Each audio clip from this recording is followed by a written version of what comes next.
One night my friend Taylor and I were driving around town looking for some place to eat. Living in a big city with literally 1,000 places to eat is a lot like having a TV with 1,000 channels. At times, there's no limit to the possibilities, but sometimes you still can't make up your mind about what sounds good.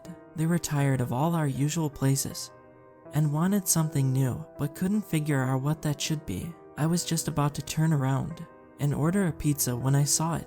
Inside a massive strip mall was a large restaurant with a sign over the top saying it was the Buttered Roll Buffet. The place looked brand new and the parking lot was packed, which was saying something because the parking lot was big. Shall we give it a try? I asked Taylor. Sounds good to me. They parked in the first spot we could find and went inside. Once we walked through the glass entryway, which was lined with paintings I barely glanced at, we arrived at the hostess's station. The restaurant was massive and the floor was packed with tables, while wooden booths lined the walls. As the hostess seated us, I was hit with 1,000 different smells at once. The minute we both gave our drink order, we were free to head up to the buffet and grab a plate. The place was filled with activity because the restaurant's patrons were all circling each buffet section and examining the potential items to try. I didn't blame them one bit because the buffet was a sight to see. The salad station was filled with romaine and iceberg lettuce, spinach, and arugula, all sitting on a massive pile of ice. There were also large dishes of Caesar salad and a huge bowl of coleslaw made with vinegar dressing. Alongside that sat shimmering piles of dressing, and further down was a huge bowl of ambrosia salad and a colorful spread of melons and berries. At the front was a station filled with appetizers: deviled eggs, crab wontons, jalapeno poppers, fried mushrooms, mozzarella sticks, potato skins, and potato and tortilla chips fresh from the fryer sat beside queso dip, salsa, and guacamole. The next row was filled with meat dishes: spare rib, fried chicken, pulled pork, several types of chicken wings including buffalo, meatloaf, hamburgers, ham, roast beef, pork chops, and chicken fingers. Behind that was a station dedicated to Italian food: pizza with varying types of toppings, lasagna, penne, fettuccine alfredo, rigatoni, spaghetti with meatballs, and calzones were perched next to heaping piles of garlic bread and breadsticks that glistened in the intense heat lamps. Seafood was located next to the salad, and one half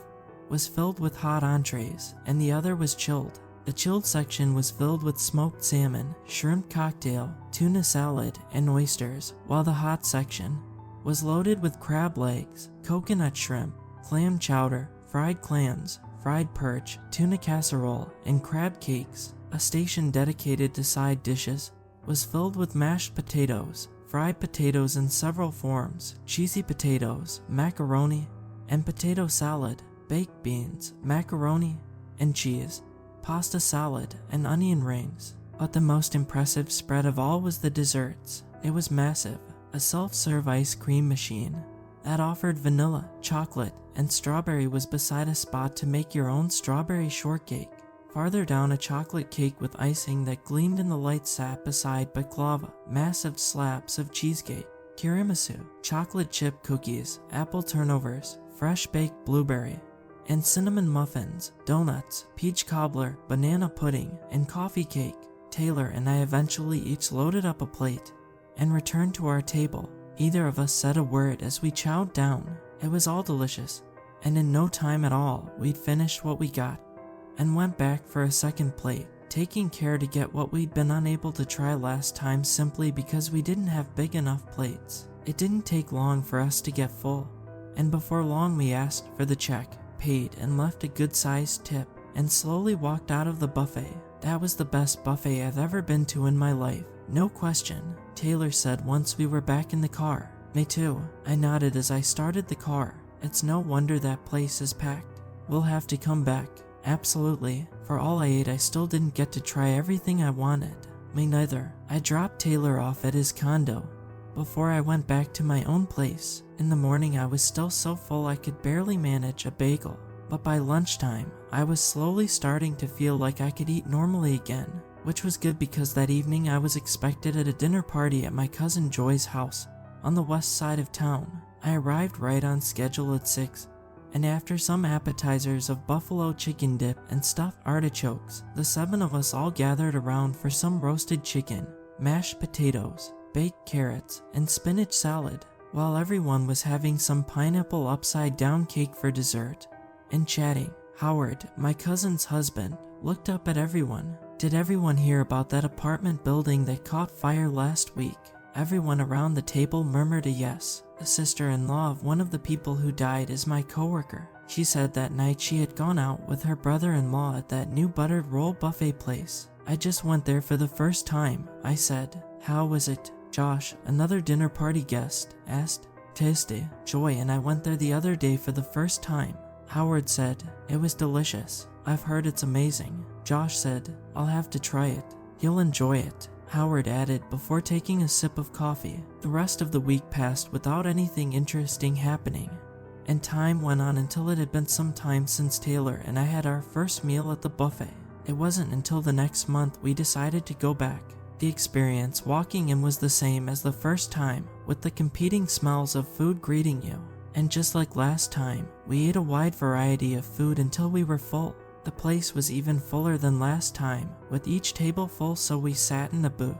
On one trip up to the buffet, I noticed the people at the booth next to us. The man had closely cropped black hair, and the woman had thick blonde curls. I politely nodded my head and said hello when I made eye contact with them, and they did the same. Taylor and I left just as full as last time, and we went our separate ways to go home to relax, but I still felt full as I went to bed. The following morning I was beginning to feel something resembling an appetite again, so I made my way to the kitchen to make myself some oatmeal for breakfast. I was waiting for the microwave to finish when I saw on my phone that there had been a nasty car accident last night on a highway about 15 minutes away. A truck had lost control and absolutely totaled an SUV. My jaw dropped when I saw the couple involved were the people we'd sat next to at the buffet last night. Ignoring my oatmeal for the moment, I texted Taylor, "That's terrible." He texted back quickly, "But that buffet is most definitely last meal worthy." It certainly is. I eventually finished my oatmeal and went on with my day. It was another month before I was remotely ready to go back to the buttered roll buffet, but one day after Taylor and I went out hiking with some friends, we were ready, and just like before, the buffet was more than ready for us. Cody and Justin, the 2 friends we'd gone hiking with, had never been to the place before, and they were just in awe of it as we'd been. This time they had a station for waffles and crepes with toppings you could choose from.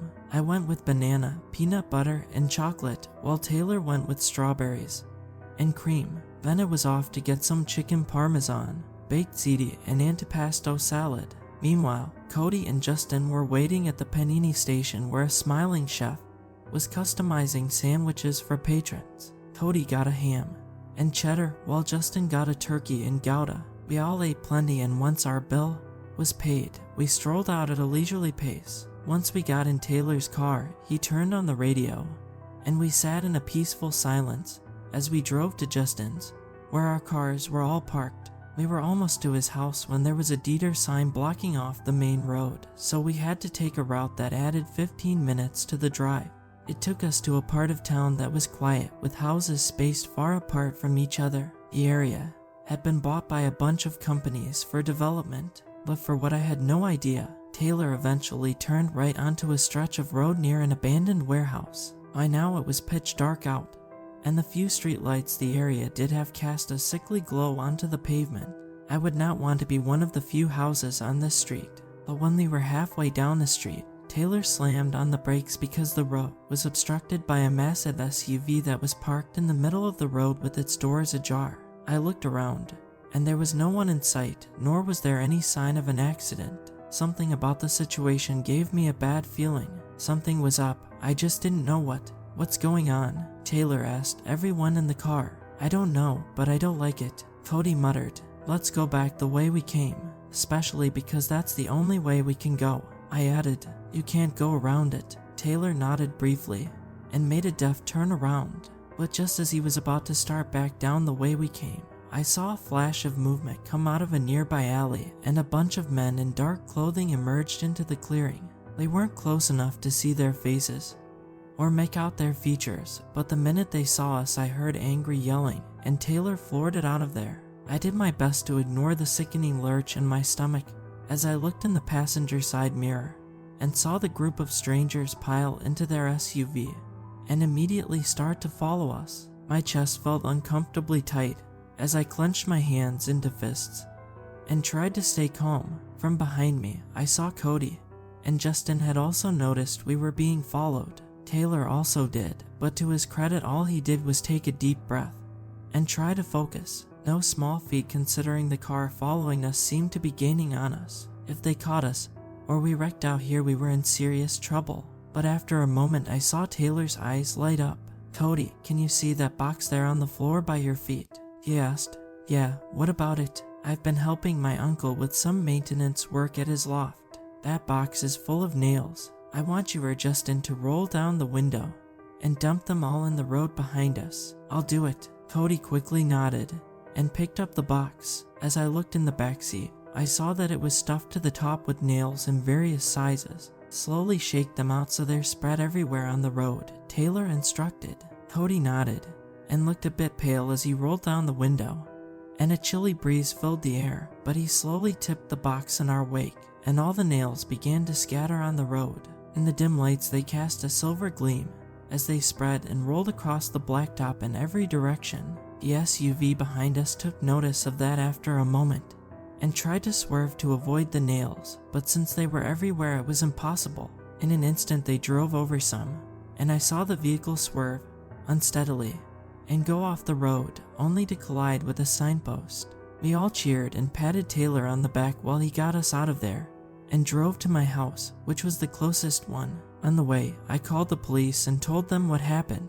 They agreed to check out the road and meet us at my place. When I hung up, I was on edge for the rest of the drive, as I was afraid there were more of them out there or they'd find some way to come back and follow us. I sighed with relief when we finally got to my duplex, where the police were indeed waiting for us. They found the crashed car that had spun out because of the nails. All 4 people in it had suffered some kind of injury. It turns out all 4 of them were well known to law enforcement from past incidents, but this time they got caught as they had been up to no good in that part of town when the 4 of us stumbled upon them. The next bit of information they gave us made my blood run cold. When the authorities searched the area, they discovered the business the 4 men had been up to when we found them. The 4 strangers had kidnapped a man, but he'd managed to escape on that stretch of road, and he ran far enough away that the 4 men followed him until they gave up, and he stayed hidden until he saw the police sirens. That was why the car had been pulled over so randomly. I don't even want to imagine what they would have done to them had they caught him,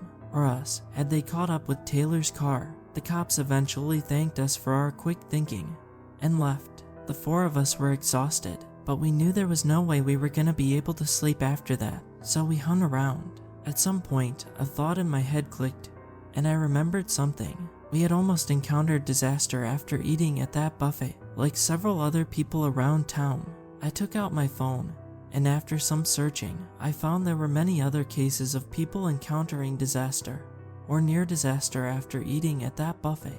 The incidents ranged from accidents to events like ours. It was uncanny to see. I told the other 3 what I thought, and they sat there silently. "I know what you mean, Craig, and I can't explain it," Taylor eventually said. "Sometimes there are just things you can't explain, things that are beyond coincidence. I don't know what to call it, but I don't disagree with you. Remember how you said that place was last meal worthy?" I asked. "I do. I can't stop thinking about that either. But one thing I know for sure is that I'm not exactly keen on going to that buffet ever again." I agreed. We eventually went our separate ways and spent the next few days trying to get some sense of normalcy back. Part of that included avoiding the buffet at all costs. I didn't even want to drive past it. But even I wasn't prepared for a news headline I saw about 2 weeks later. I'd just finished my morning coffee when I saw that the buffet had been the victim of a terrible fire late the previous evening. According to the fire department, the fire had taken place when the buffet was closed and no one was there. But then things got weirder because virtually all the damage was limited to the entryway and the buffet's front, with the glass entryway and the walls lining it sustaining most of the damage. As if to cap off the weirdness, the fire chief said that there was a pending investigation, but didn't flat out say the fire was intentional, not that he needed to. I sat there with my coffee in one hand, my phone in another. Someone had set fire to the buffet, but focused on the entryway. That was oddly specific, but then I remembered something. Those weird paintings lining the walls as diners walked past on their way in and out. Was that what the fire was supposed to destroy? A quick search turned up an article about the buffet's opening. I skimmed through the usual stuff and went straight to the pictures of the restaurant and stopped when I saw a photo of the entryway. I'd never really taken a good look at it before, but now I was, and the paintings were downright creepy looking to me. In the restaurant's regular lighting they were indecipherable, but in the sharp light from photography they were unsettling. Some paintings showed vague humanoid shapes crawling on the ground and scratching for what looked like food, while others showed similar looking shapes gathered together with sick grins on their faces. I had no desire to look further. All I know is that my friends and I will never go back to that buffet again if it ever reopens. There are plenty of other options, and plenty more new places will come. That's what I love most about a big city, but ceaseless change. There's always something new to see, try, or experience.